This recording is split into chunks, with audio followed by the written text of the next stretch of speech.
Assalamualaikum warahmatullahi wabarakatuh. Salam bahagia Bapak Ibu guru hebat. Perkenalkan saya Puji Astuti, calon guru penggerak angkatan 9 dari SDN Solokerto 03 Kota Batu, Jawa Timur. Pada kesempatan kali ini saya ingin menyampaikan kesimpulan dan refleksi pemikiran Ki Hajar Dewantoro. Pendidikan dan pengajaran saling berkaitan. Pendidikan dan pengajaran adalah satu kesatuan yang saling berkaitan dan tidak dapat dipisahkan. Pengajaran adalah bagian dari pendidikan. Pengajaran merupakan proses pendidikan dalam memberi ilmu atau berfaedah untuk kecakapan hidup anak secara lahir dan batin. Pendidikan memberi tuntunan terhadap segala kekuatan kodrat yang dimiliki anak, agar mampu mencapai keselamatan dan kebahagiaan setinggi-tingginya, baik sebagai seorang manusia maupun sebagai anggota masyarakat. Pendidikan adalah proses pembentukan karakter yang menjadikan anak mampu hidup bermakna bagi dirinya sendiri, masyarakat, dan negaranya. Sebelum mempelajari modul 1.1, saya percaya bahwa murid adalah kertas putih yang siap diisi dengan apa saja sesuai dengan kehendak pendidik atau guru. Artinya, pendidik berkuasa sepenuhnya untuk membentuk watak atau budi seperti yang diinginkannya.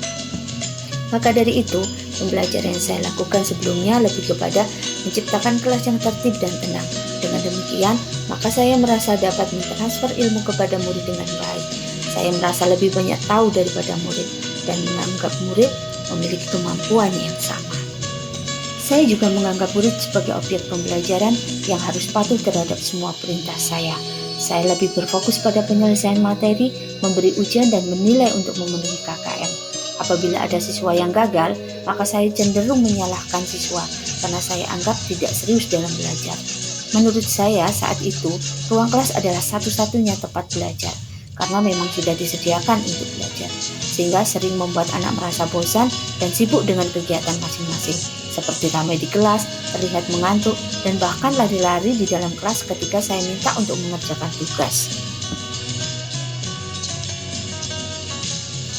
Setelah saya mempelajari modul 1.1 tentang pemikiran Ki Hajar Dewantoro, saya menyadari bahwa proses pembelajaran yang saya lakukan selama ini kurang tepat. Anak ibarat kertas putih yang sudah penuh dengan tulisan-tulisan yang terlihat samar atau buram, namun belum terlihat jelas arti dan maksudnya. Tugas guru adalah menjelaskan arti dan maksudnya dengan menebalkan laku baik dan menyuramkan laku jahat yang sudah terbentuk dasarnya, menuntun kodrat murid agar semakin baik budi pekertinya.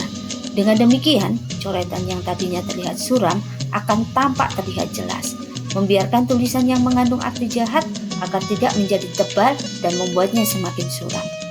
Melakukan pola pembelajaran secara holistik untuk mengembangkan seluruh potensi murid, karena murid bukanlah objek melainkan subjek pembelajaran, agar dapat mengkonstruksikan pengalaman-pengalaman belajarnya dalam bentuk perubahan cipta atau kognitif dan karsa atau afektif sehingga menciptakan karya atau psikomotor.